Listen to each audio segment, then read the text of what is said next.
The nursery corridor light was on. It was never left on after evening check. I stopped before the door, noting the security seal hanging loose, unrecorded. Inside, a wooden toy train lay overturned near the threshold, wheels still spinning.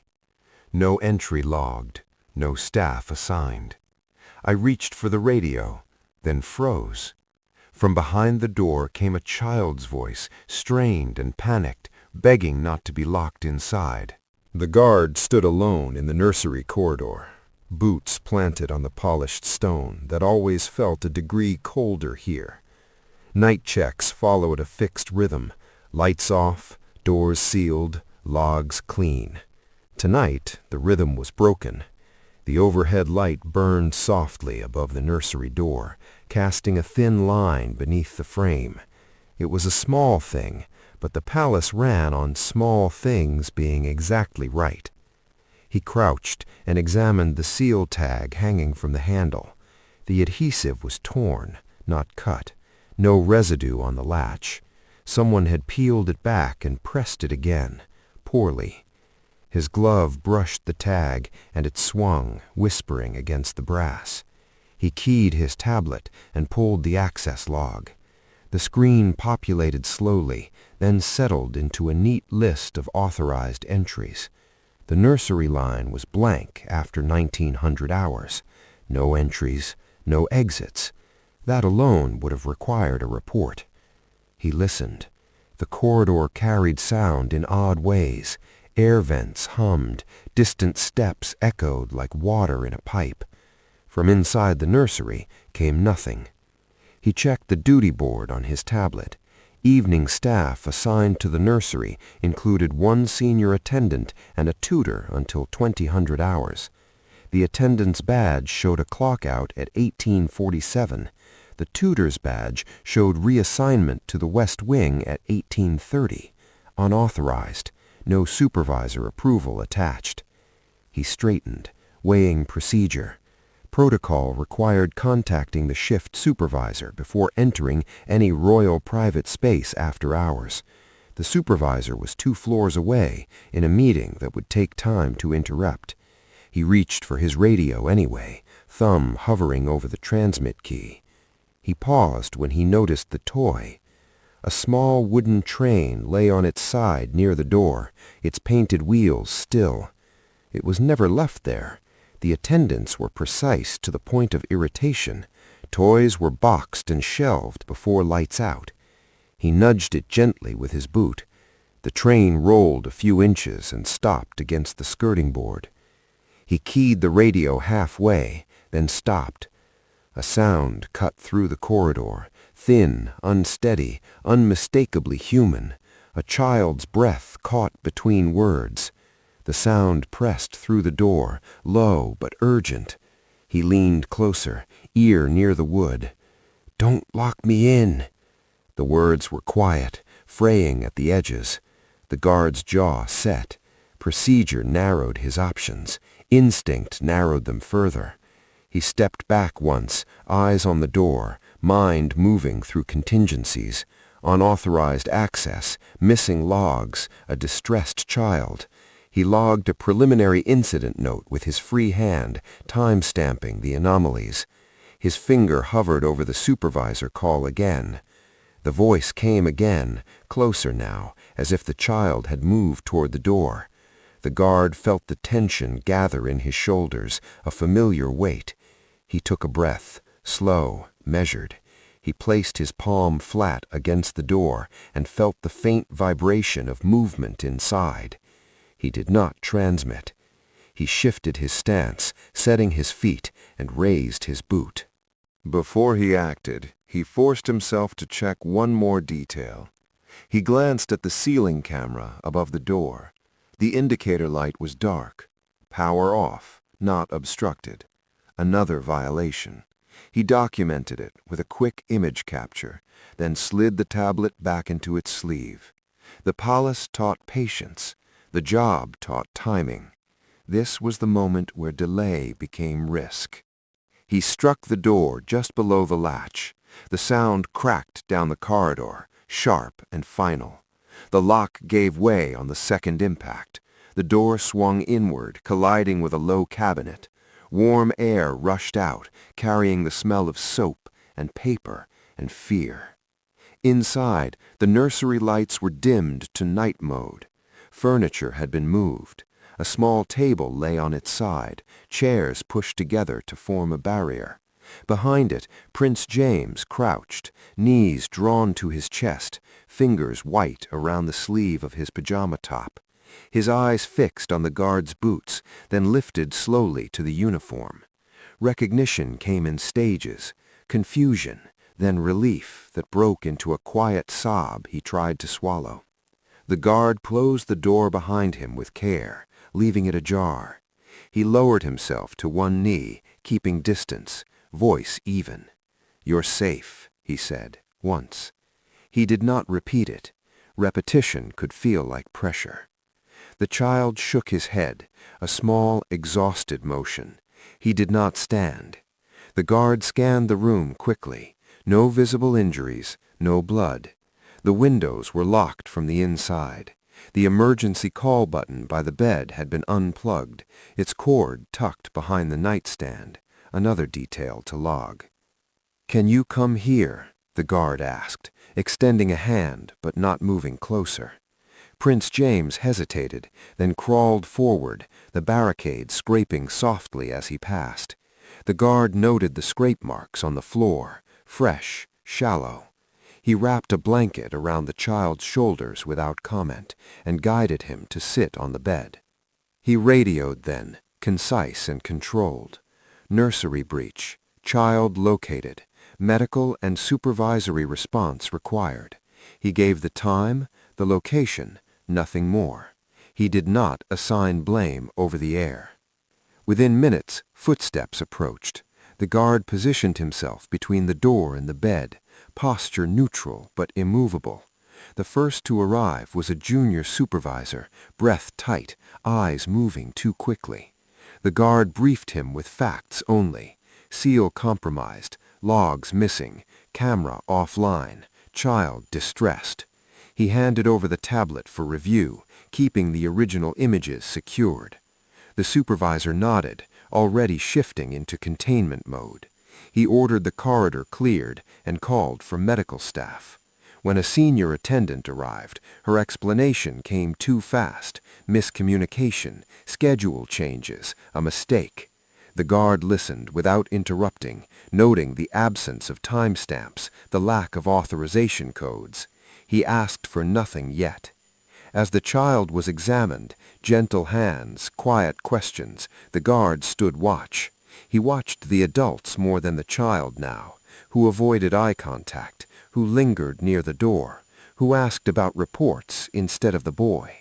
When the supervisor suggested waiting to escalate until morning, the guard felt the familiar pressure close in.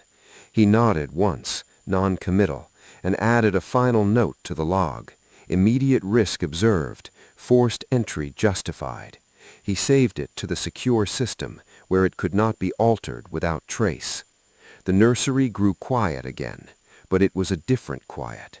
The guard remained at his post, aware that the breach was no longer just a door or a light left on. It was a line crossed, and lines, once crossed, demanded accounting. The medical staff worked with practiced restraint. No rushed movements, no unnecessary questions. The palace pediatrician checked Prince James's pupils, pulse, temperature. The child complied silently, eyes tracking the guard more than anyone else. That, too, was noted. Children rarely fixed on uniforms unless they were seeking structure. The guard remained near the door, posture relaxed but deliberate. He recorded nothing while the examination took place. Documentation could wait, presence could not. The nursery had shifted from private space to controlled zone, and he treated it as such. The junior supervisor returned with a sealed incident pouch and a formal expression that sat poorly on him. "We'll secure the room," he said quietly. "You can step out." The guard did not move immediately. "The child hasn't been relocated yet," he replied, not defiant, factual. A pause, then a nod. Protocol adjusted. When the examination concluded, the pediatrician spoke softly to the supervisor, then to the child. No injuries, elevated stress response. The recommendation was simple. Remove him from the space. Keep routines minimal. No questioning tonight. The guard listened, already mapping the route that avoided cameras currently flagged as offline. 2 attendants were assigned to escort Prince James to a temporary sleeping suite closer to the family wing. The guard intervened with a raised hand. 1 attendant, I'll take point. Again, no challenge in his voice, just certainty. A supervisor hesitated, then approved it with a short breath. Authority often yielded to clarity. As they moved through the corridor, the palace seemed to contract around them. Lights dimmed automatically as they passed. The guard kept his pace slow, matching the child's short steps. Prince James clutched the blanket tighter when they passed the West Junction, glancing back once. The guard adjusted their route without comment. They reached the suite, security seals intact, camera indicators active. He checked them himself before allowing the child inside. The attendant prepared the room and withdrew. The guard stayed until the child lay down, eyes half-lidded but alert. "Will you be outside?" asked Prince James, barely audible. "Yes," the guard said, "all night." That was enough. The child turned toward the wall, breath evening out. Outside the suite, the supervisor exhaled sharply. "You didn't wait for clearance," he said, not accusing, not approving. "No," the guard replied. "You understand the implications." "I do." They stood in silence for a moment, the palace settling around them again. Then the supervisor spoke. "We'll need your full statement before shift end. I'll file it now." He returned to the corridor console alone. The door hung crooked, lock ruined. Maintenance would replace it by morning. He doubted anyone would sleep easily here again. He began systematically. Photographs of the damaged latch, close-ups of the seal adhesive, the unplugged emergency cord, furniture displacement. He documented angles, distances, timestamps. He cross-referenced the access logs again, still blank. Then he pulled the raw camera feed metadata. The nursery camera had not simply gone offline, it had been manually powered down. The shutdown command required a physical override key. He paused, fingers still. Override keys were not issued casually. He logged that fact without speculation. The supervisor returned with another officer, older, more reserved. "We'll handle it from here," the senior officer said. "You should get some rest." The guard met his eyes. "With respect, sir, I initiated the breach. I'll complete the preliminary report." A measured look passed between them, then a nod. 1 hour. The guard sat at the corridor console and began writing. He chose his words carefully. No adjectives, no assumptions, only sequence, only facts. Yet as he wrote, resistance began to surface, not overt, but procedural. System access lagged. A permissions request appeared where one had never been required before. His report was flagged for supervisory review mid-entry. Someone was already shaping the narrative. He saved a local copy to his secured device. At 23:40, a message arrived on his tablet. Further action paused pending senior review. The sender was administrative, not operational. That, too, was unusual. The guard finished his report anyway. When he submitted it, the system returned a confirmation code, but not the usual distribution list. Internal security was absent. Child protection liaison was absent. Only household administration appeared as recipient. He stood, joints stiff, and walked back toward the temporary suite. The corridor cameras there blinked green, steady. He checked the seal on the door himself, intact. He stationed another guard outside and briefed him in low tones. No one enters without clearance. Log every interaction. Then he went to the duty office. The tutor was already there. She sat rigidly, hands folded, eyes red but dry. A senior administrator stood beside her, expression carefully neutral. The guard took the empty chair opposite them. He did not sit until invited. "Just to clarify the timeline," the administrator said, voice smooth.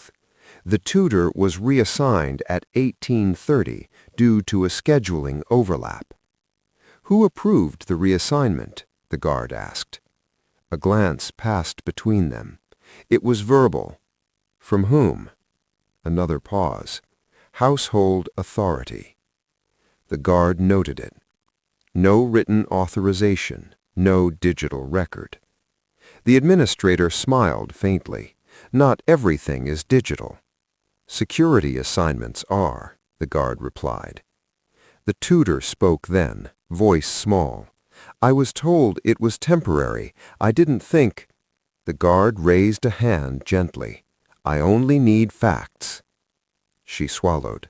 "I was told the child would be supervised, that another attendant would arrive." "Did they?" She shook her head. "Did you see the override key?"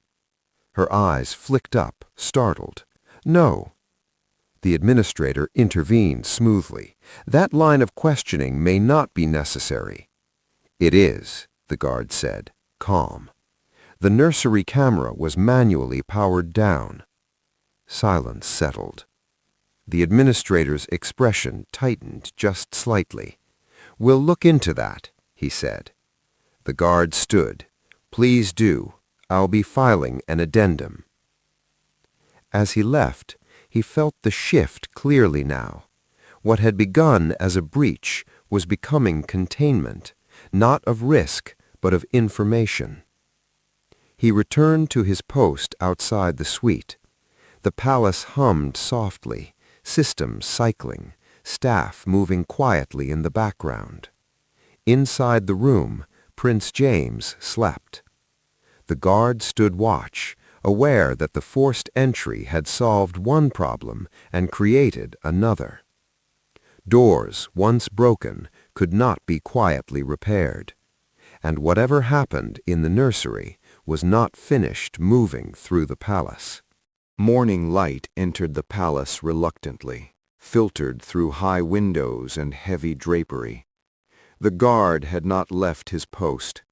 His shift technically ended at 6, but no one had instructed him to stand down, and he had not asked.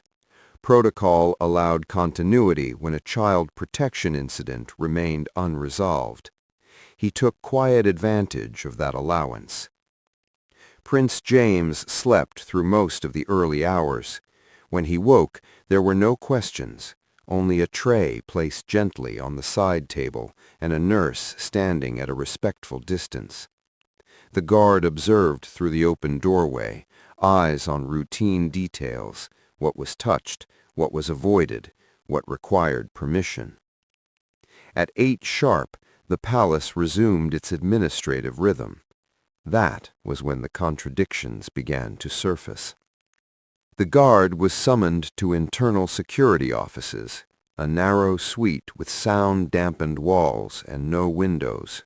3 people waited inside, the senior officer from the night before, a security analyst, and a household logistics manager.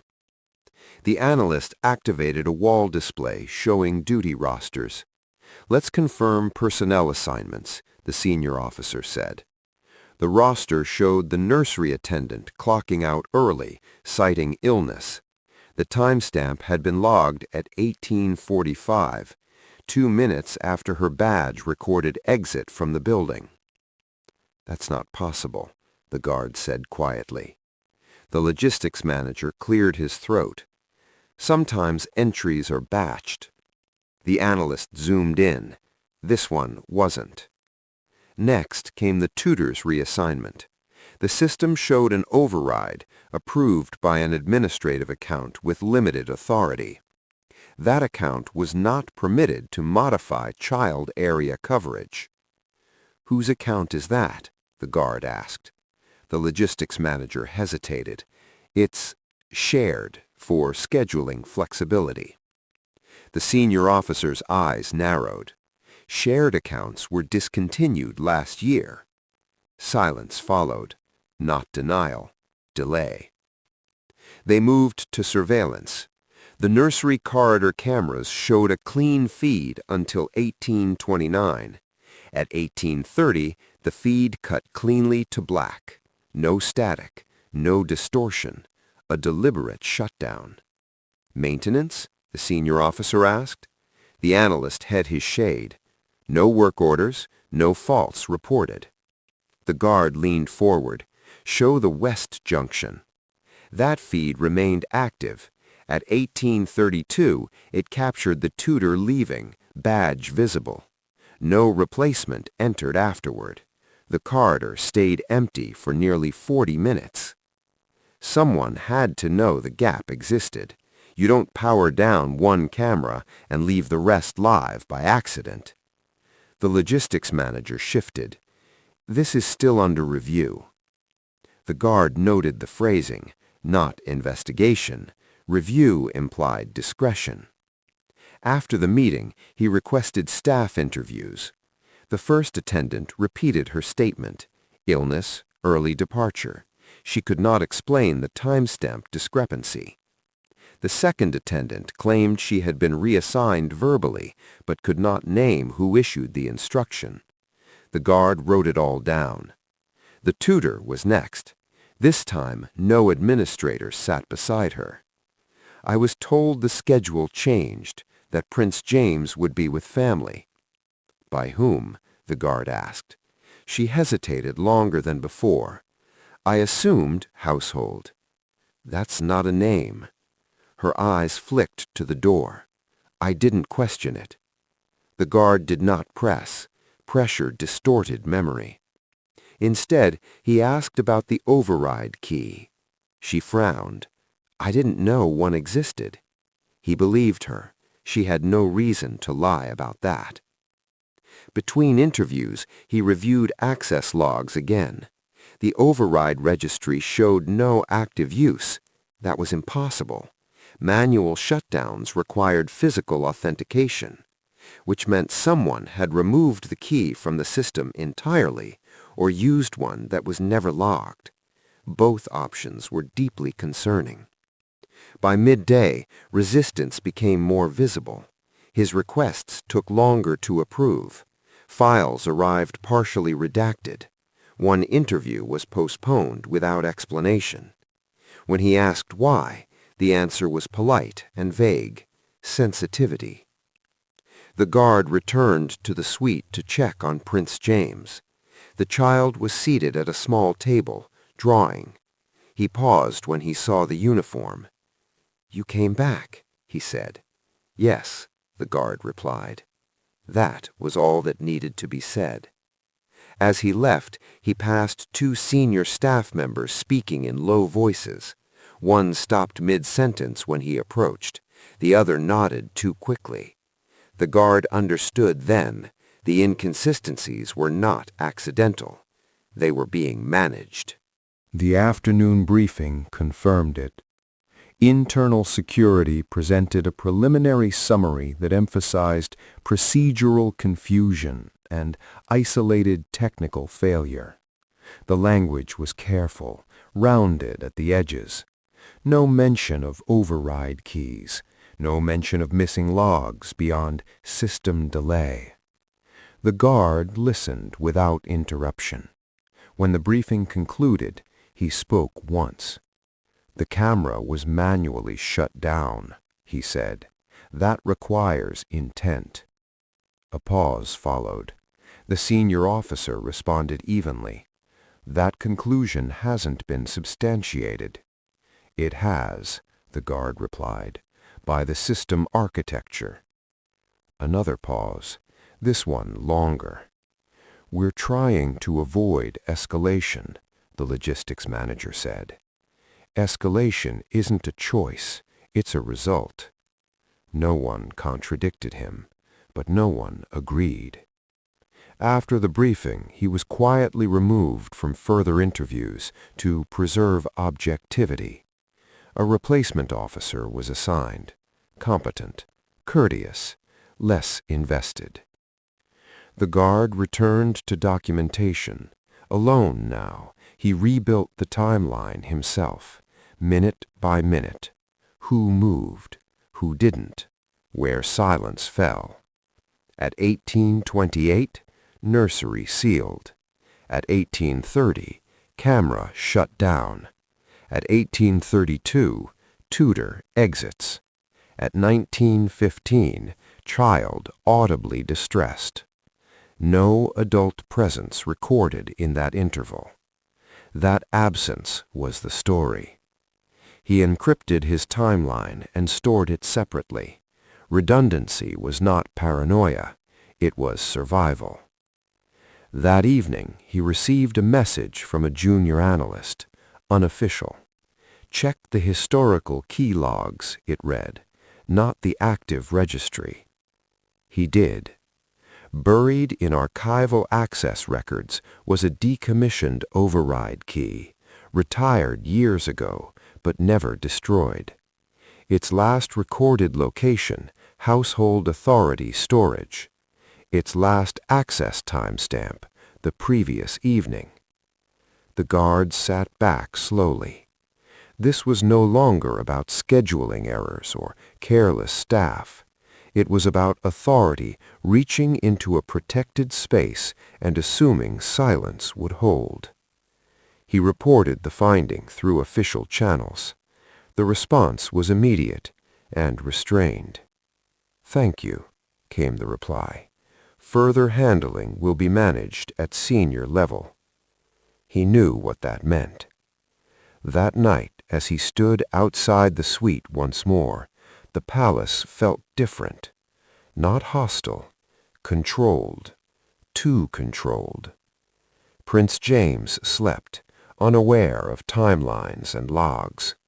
The guard watched the door and considered the cost of what came next. Inconsistent accounts were not a failure of memory. They were a test of obedience. And the guard had already failed it. The case came just after dawn, delivered through the secure channel with careful neutrality. The guard was to report to the archival systems room, restricted access, senior authorization attached, no explanation provided. That alone told him the scope had shifted. The room lay beneath the administrative wing, insulated from the rest of the palace by thick walls and a constant low hum. Climate-controlled, windless, designed to preserve records long after people forgot why they existed. The guard signed in, surrendered his radio, and was escorted inside by a systems officer he had not met before. "We'll pull what you asked for," the officer said, "but some of this hasn't been accessed in years." "That's fine," the guard replied. They began with camera firmware logs, not the footage itself, but the operating history, the commands beneath the images, line by line, time-stamped, indifferent to narrative. At 1829, the nursery camera received a shutdown command. The authorization signature did not match any active security credential. "Cross-reference it," the guard said. The officer did. The system hesitated, then returned a result from cold storage, a legacy authorization string, deprecated, marked inactive, still recognized by the hardware. "Who retained it?" the guard asked. The officer swallowed. "It's assigned to Household Authority, Storage Unit 3. Storage Unit 3 was not for operational tools. It was for ceremonial items, historical keys, objects kept for symbolism rather than use, items not expected to leave their cases. They moved on. Next were file deletion records. The guard already knew photos had been removed, but deletion left shadows, metadata fragments, time signatures without content. The analyst reconstructed the sequence. Images captured at 1846, low resolution, angles consistent with handheld device use, not fixed cameras. Subject, a child, partially obscured, crouched behind furniture, emotional distress visible. Deleted at 1852. Deletion authority, administrative override. Those images never entered the central archive, the officer said quietly. They were intercepted. By whom?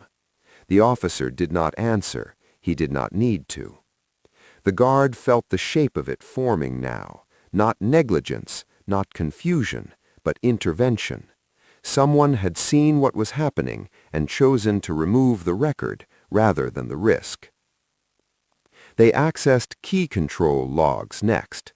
The decommissioned override key appeared again, its registry dormant but not erased. Accessed from storage at 1825, returned at 1910. No witness log, no escort signature. That violates policy, the guard said. The officer nodded. At this level, policy is flexible. The guard said nothing. By mid-morning, the evidence stack had weight, not just anomalies, but alignment, timing, access, authority. Each element reinforced the others.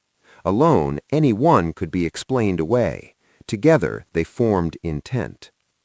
Before leaving, the guard requested one more file, the authorization chain for override permissions. The officer hesitated. That will trigger notifications. It should, the guard said. The file opened slowly. Names appeared, titles, layers of delegation. At the top, a single authorization node allowed temporary expansion of authority during special circumstances, rarely used, poorly audited. It had been activated the previous evening. The guard closed the file. When he exited the archive, his radio was returned without comment.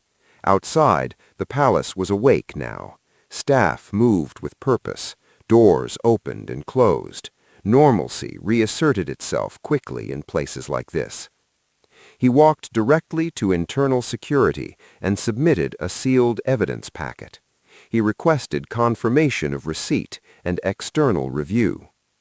The senior officer accepted the packet with a tight expression. "This is serious," he said. "Yes," the guard replied. "It will have consequences. I'm aware." The officer studied him for a moment. "Are you certain of your conclusions?" "I'm certain of the facts. Conclusions are yours." The officer nodded slowly. "Leave this with us." The guard left, but he did not disengage. He stationed himself outside the suite again, eyes on the door, senses attuned to small changes. The child remained calm, supervised, shielded from further questioning. Late in the afternoon, a message arrived. Household authority requests a private meeting. No time specified, no location listed. The guard stared at the screen. Private meetings were not procedure, they were pressure. He replied with a single line. Any discussion regarding this incident should include internal security. The response came 10 minutes later. Understood. Meeting scheduled. East Conference Room, 1800. He felt the weight settle then. Not fear, but clarity. Evidence had shifted the balance. Authority was moving to contain it. At 1758, he entered the conference room. 3 people waited inside. The room was formal, designed to suggest transparency without offering comfort. A long table, neutral lighting, no windows. The household authority sat at the head, composed, hands folded neatly. To his right, a legal advisor. To his left, a senior security official the guard recognized but had never worked directly with. The guard stood until invited to sit. He took the chair opposite, posture straight, hands visible. "We appreciate your diligence," the authority began.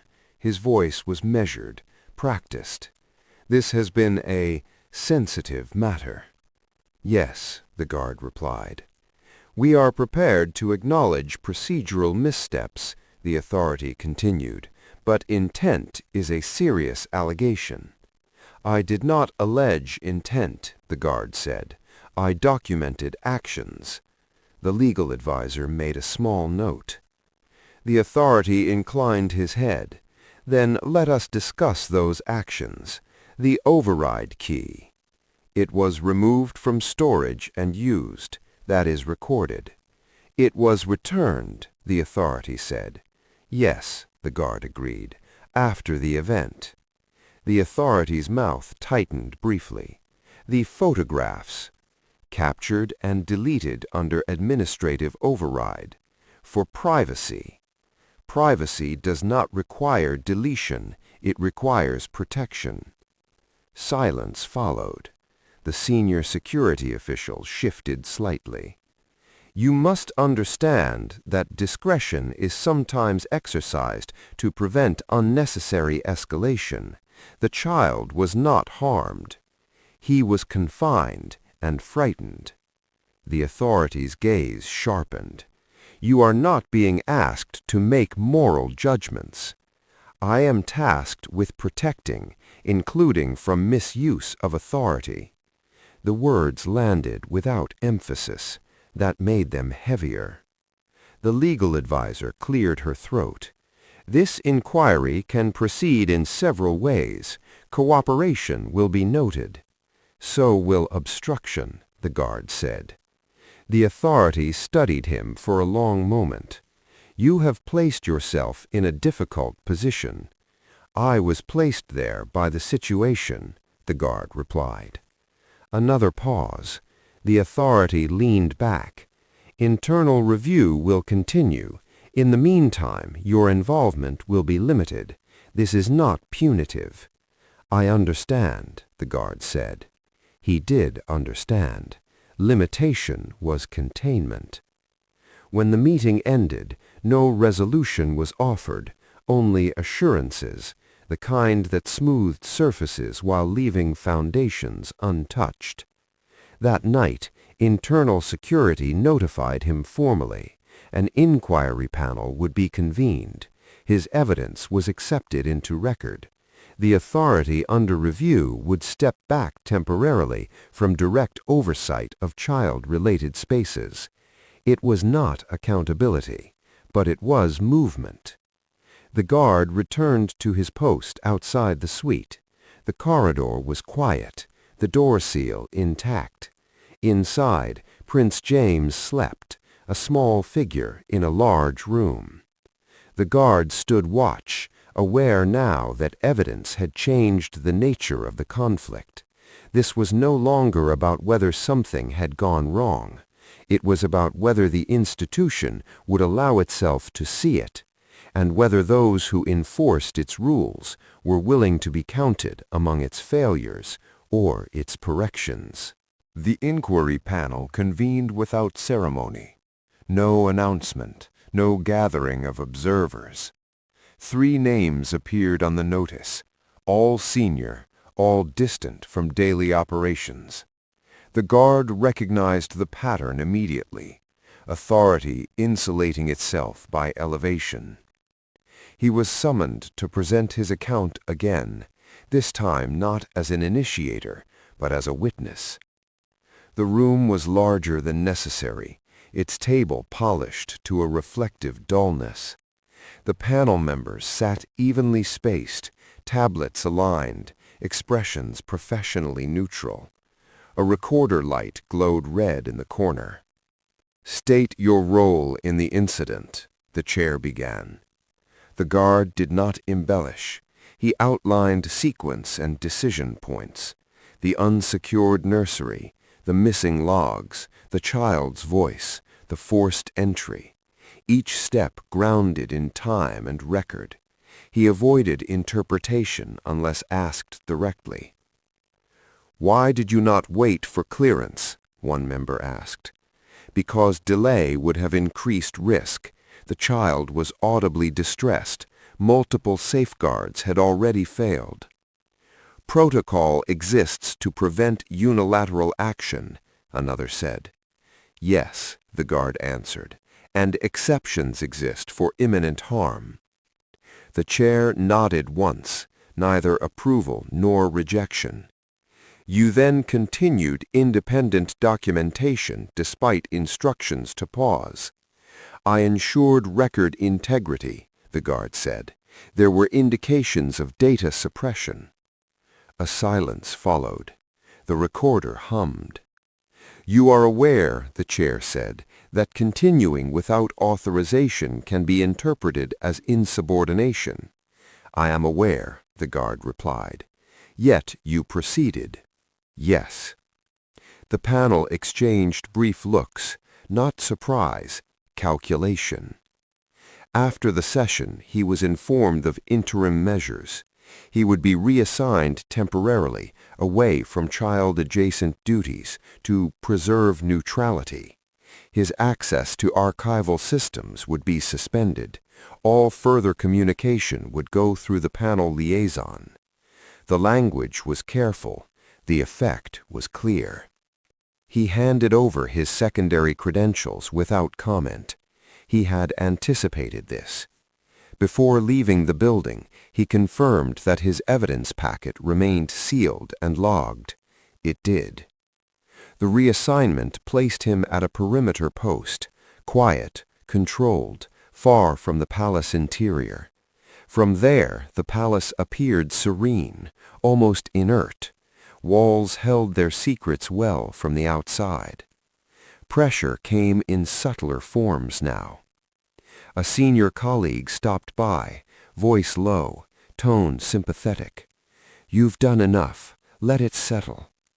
Another warned him gently about reputational consequences. "Institutions remember," she said. The guard listened, thanked them, changed nothing.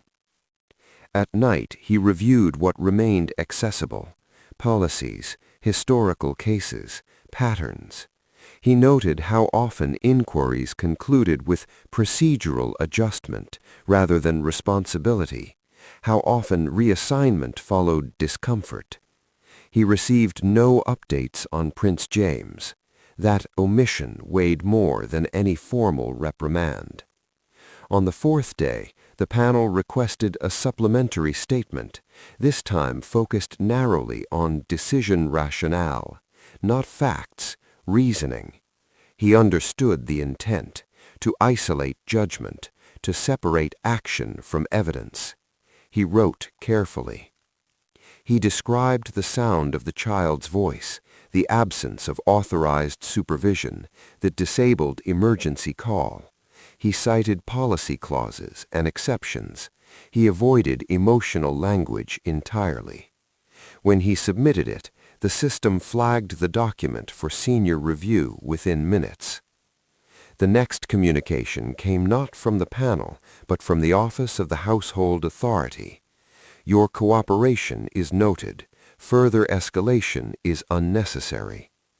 The guard read the message twice, then archived it. Unnecessary was not a procedural term. It was a warning. He requested a welfare update through official channels. The reply was delayed, then redirected. "The child is stable. No further action required." No mention of safeguards, no mention of supervision changes. The guard felt the constraint tighten. This was the core of it. The chain of command closing ranks, narrowing flow, redefining risk as inconvenience. He waited. The break came quietly. A junior officer from Child Protection Liaison contacted him after hours using a personal device. The message was brief. Panel guidance is shifting. Evidence can't be contained forever. They met in a neutral space, an empty training room, lights half dimmed. The officer spoke carefully, eyes on the door. "The inquiry is being reframed," she said, "from incident to systems failure." "That avoids responsibility," the guard replied. "Yes," she agreed, "but it allows external oversight." "Who initiated it?" She hesitated. "Not household." That mattered. She explained that the evidence packet had triggered a mandatory threshold review at a higher level, one that could not be handled internally. The reassignment, the pauses, the narrowed access, all were attempts to slow momentum. "They're running out of time," she said. The guard nodded. He felt no satisfaction, only focus. The next morning, the panel issued a formal notice. An independent auditor would be engaged. Until then, all related authorities would step back from operational control. It was the first true shift. The household authority's name disappeared from the duty notices, quietly. No explanation given. The guard was not reinstated immediately. Instead, he was instructed to remain available. He stood his perimeter post and watched the palace from a distance. Vehicles came and went. Staff adjusted. The institution adapted, as it always did. 2 days later, he received clearance to return inside, limited, supervised. His first request was granted without resistance, a visit to the suite. Prince James was awake when he entered, seated with a tutor, new, unfamiliar, attentive. The child looked up, recognition immediate.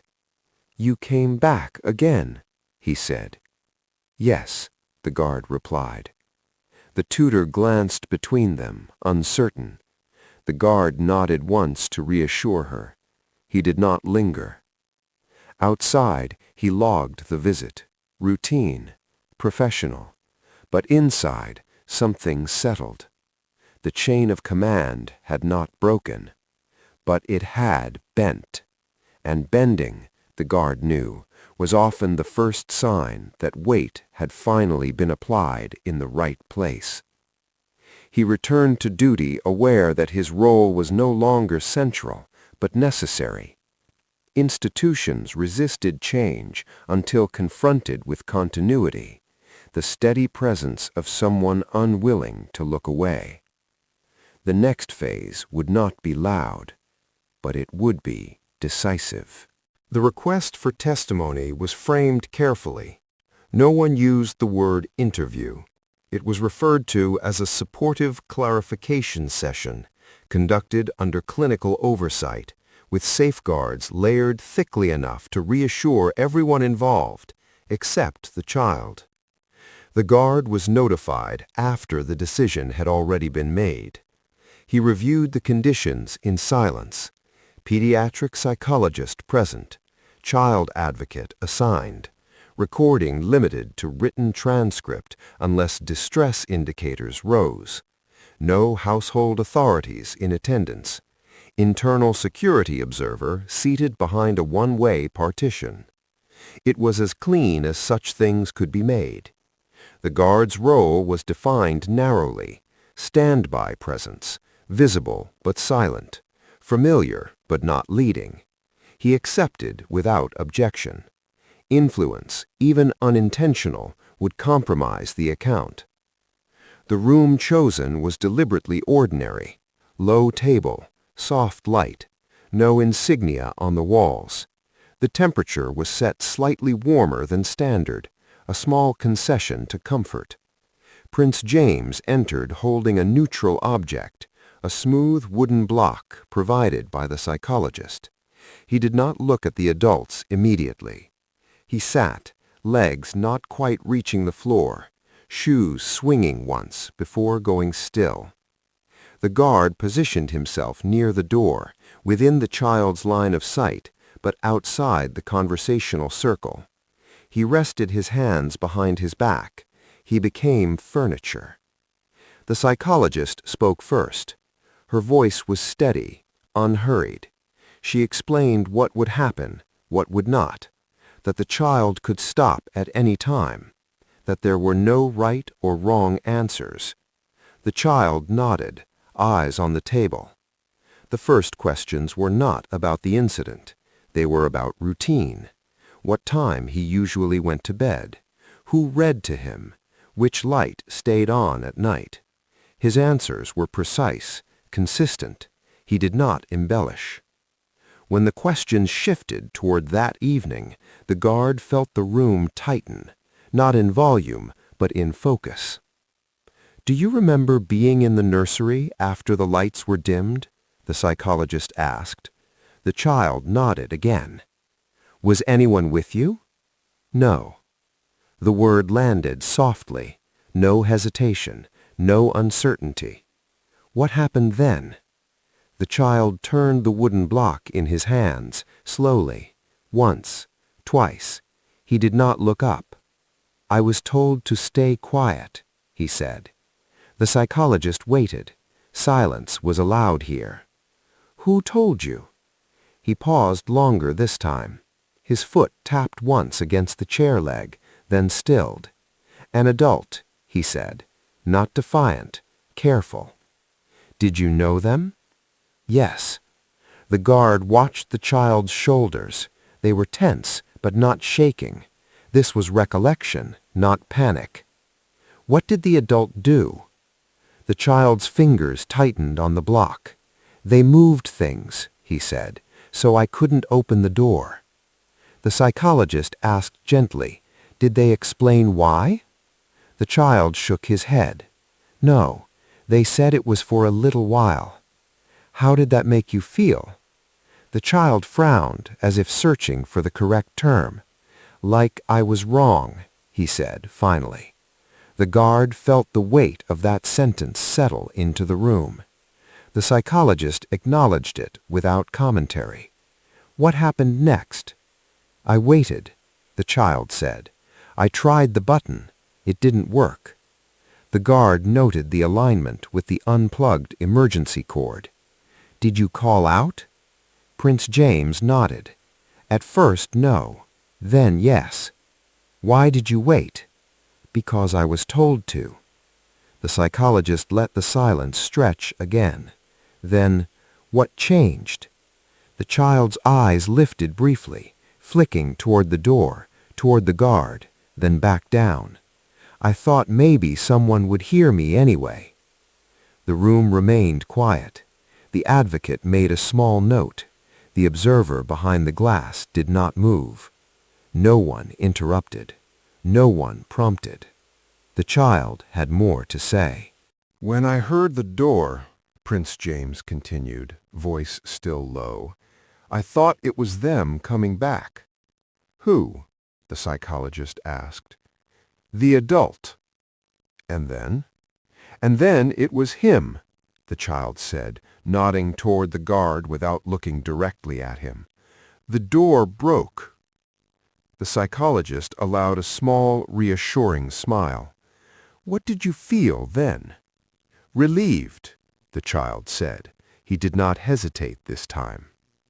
The word changed the air in the room. Relief implied endurance. It implied a before and after. "Did the adult return at any point?" the psychologist asked. "No." "Did anyone tell you not to talk about what happened?" The prince hesitated. The block stopped moving. "They said it was a mistake," he said slowly, "that I shouldn't worry people." The guard felt the phrase lock into place. Shouldn't worry people. Language chosen for containment, not care. "Who said that?" the psychologist asked. The child shook his head. "After." "After the door was opened?" "Yes." "Do you remember where you were when they said it?" "In the other room," he said, "with the soft chairs. The temporary suite. The timing fit." The psychologist closed her notebook gently. "Thank you," she said. "You've done very well." Prince James nodded, the tension finally easing from his shoulders. The advocate approached, offering the choice of staying seated or leaving. The child stood and moved toward the door. He stopped when he reached the guard. The guard did not move. He did not speak. Prince James looked up at him. "You didn't tell me to be quiet," he said. "No," the guard replied. The child nodded once, as if confirming something internally, then followed the advocate out. When the room emptied, the guard remained at his post. The psychologist gathered her materials slowly. "That was clear," she said, not looking at him. "Yes," the guard replied. "It was also costly," she added. "For him." The guard inclined his head. "I know." Behind a glass, the observer signaled the end of the session. The transcript would be sealed, distributed under restricted access. There would be summaries, internward not to disrupt order. That was not confusion. It was conditioning. The guard returned to duty as the process unfolded around him. The panel reconvened. Language shifted again, now toward inappropriate directive and authority overreach. The words were careful, but they moved closer to truth. Safeguards were discussed, revised protocols, dual-key camera controls, mandatory presence confirmations. None of it undid what had already happened. Late that evening, the guard received a brief update through proper channels, inquiry findings substantiated, interim actions proceeding. No names, no details, but movement. He stood outside the suite one last time that night. Inside, Prince James slept with the light on, per new instruction. A small change, necessary. The guard watched the corridor, listening to the quiet systems of the palace resume their endless monitoring. Child testimony did not shout. It simply endured, and in enduring, it had shifted the balance in a way no report ever could. The notice of action arrived without ceremony, issued as a procedural bulletin rather than a declaration. No names were printed, no explanations offered. The language was neutral, designed to pass through corridors without causing disturbance. Pending inquiry outcome, specific authorities are relieved of direct oversight responsibilities. The guard read it once and set it aside. Accountability, when it came, rarely announced itself loudly. Operational changes followed within hours. Access controls were revised. Child-adjacent areas now required dual confirmation for entry and exit. Camera shutdown permissions were revoked across household systems, centralized under internal security. These were not symbolic measures, they were structural. The guard was reassigned again, this time back inside. His return was quiet, no acknowledgement from senior staff, a few nods from colleagues who understood what it meant. Others avoided eye contact, unsure where the invisible lines now lay. He resumed duty outside the family wing, posture unchanged. The palace felt subtly altered, not safer. Institutions never felt safer, but more alert. Processes moved with a hint of caution that had not been there before. The inquiry panel convened for its final closed session that afternoon. The guard was not summoned.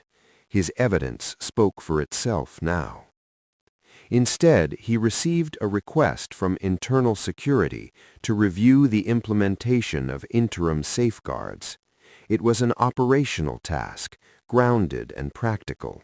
He accepted it with relief. Work steadied the mind.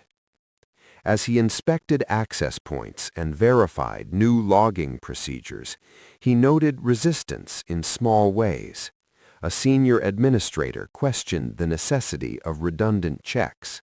Another complained about delays. The guard responded with policy references, nothing more. Later, he was called to the security office. The senior officer stood by the window, hands clasped behind his back. He did not turn immediately. "The inquiry has reached its conclusion," he said. The guard waited. "There was sufficient evidence of authority misuse," the officer continued. "Not criminal, but serious." "What actions were taken?" asked the guard. "Removal from position, reassignment outside operational oversight, mandatory review." The guard nodded.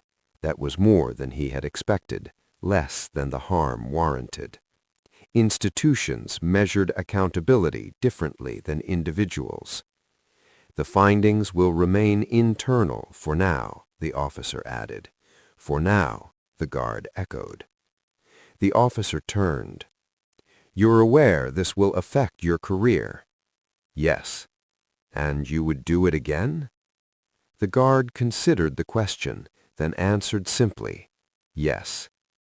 The officer held his gaze for a moment, then nodded. "Then we're done here." The guard returned to his post. That evening, he observed Prince James from a distance as the child walked the corridor with a new attendant. The child moved easily now, steps unhurried. He glanced toward the guard once, then continued on. No salute, no words. That, too, was appropriate. The guard logged the observation and resumed his watch. Accountability, when real, did not seek validation. It altered conditions and withdrew. But the process was not complete. Not yet. The formal report was released 3 days later. Sanitized, carefully worded. It cited misapplication of authority and failure of oversight safeguards. It recommended structural reform and cultural reinforcement. It did not mention the child's words. Those were sealed. The guard read the report once, then archived it. He focused instead on implementation. Safeguards only mattered if enforced. He trained junior guards on the new protocols, not with lectures, but with scenarios. What to do when logs were missing, when instructions arrived verbally, when authority asked for discretion. "Discretion is not silence, it's judgment," he told them. He said no more.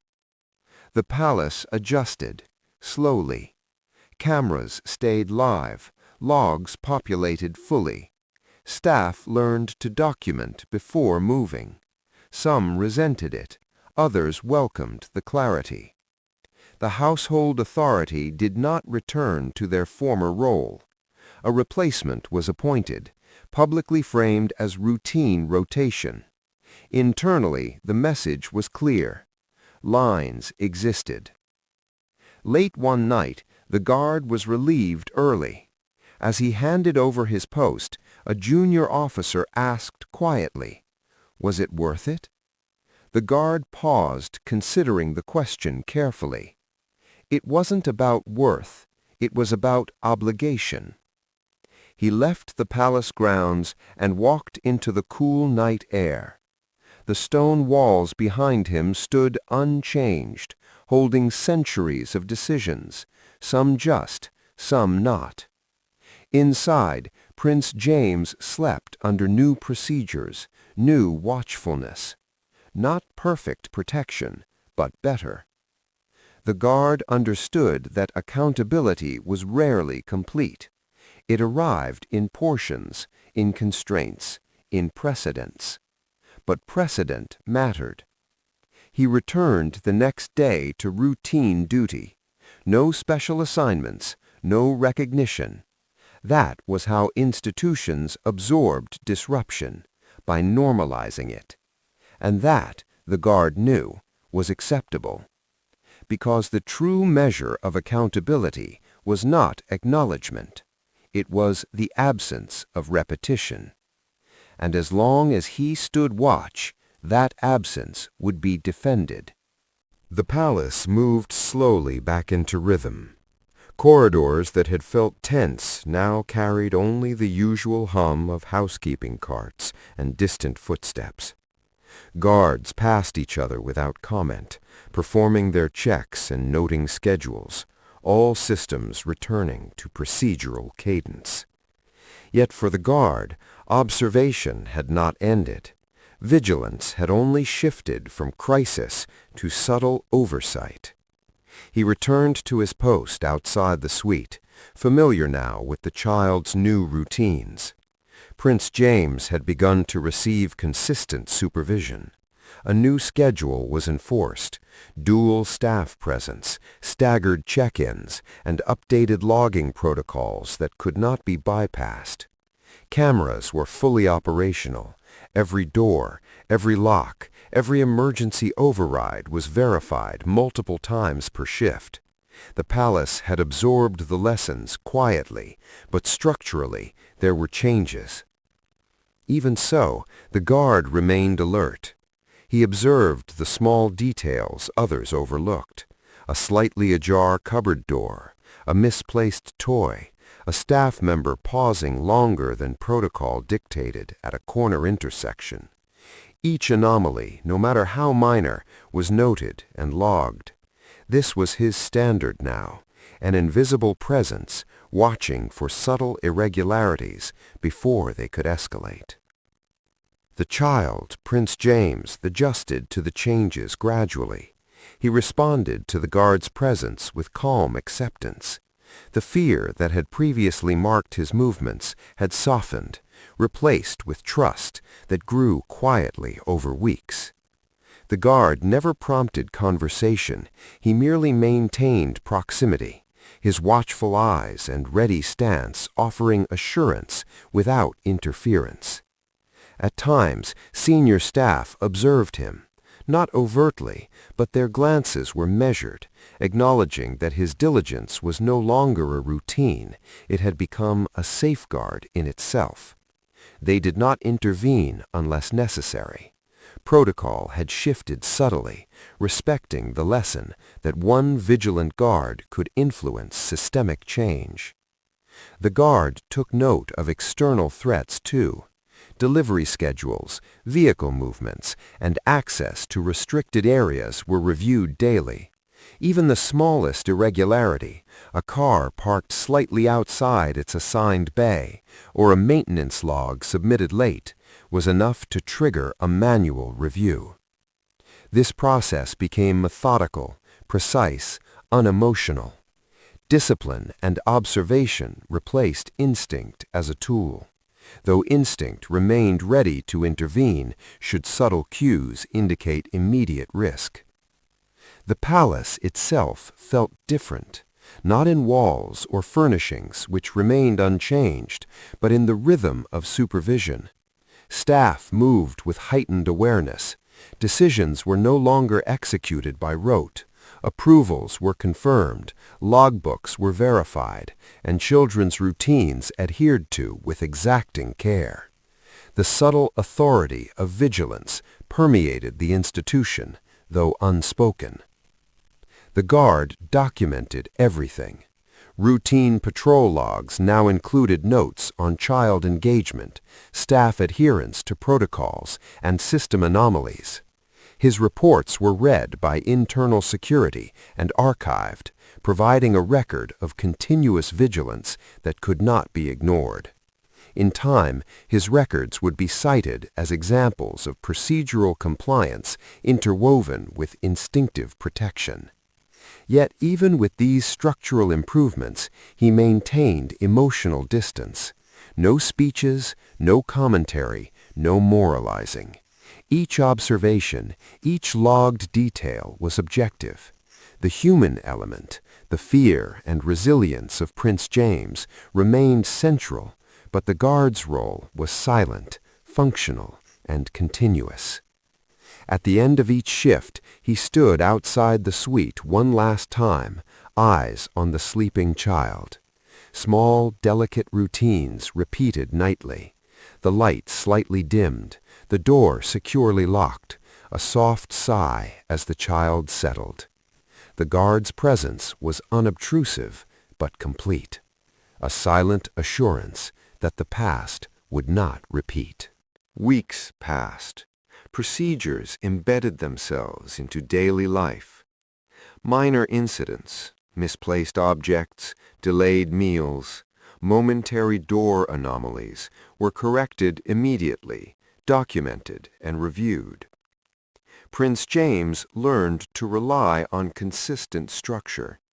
His trust in the guard's vigilance was evident in small gestures, a brief smile when he spotted a familiar uniform, an unspoken acknowledgement of protection when the corridor was empty. The guard, for his part, accepted no accolades. His role was neither heroic nor recognized. It was essential and unobtrusive. Senior authorities respected his discretion, acknowledging his reports and recommendations without drawing attention. The subtle reinforcement of institutional responsibility was a victory in itself.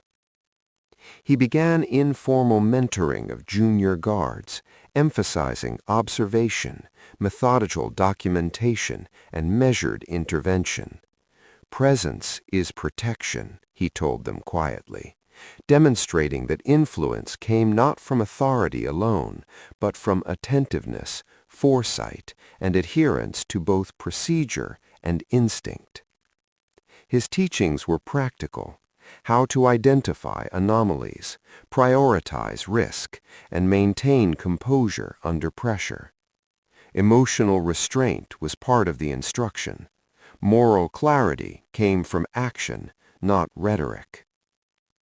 Outside the palace, the world continued unaware of the subtle shifts occurring within. News of procedural adjustments or oversight reforms was internal, confidential, and procedural. The public would never know of the confined child, the disabled cameras, or the deleted files. The story existed only in logs, reports, and the quiet vigilance of one dedicated guardian. The guard made no assumption that his work would end. Threats, oversights, and the misuse of authority were ongoing possibilities. His awareness had become a constant condition, neither oppressive nor performative, but necessary.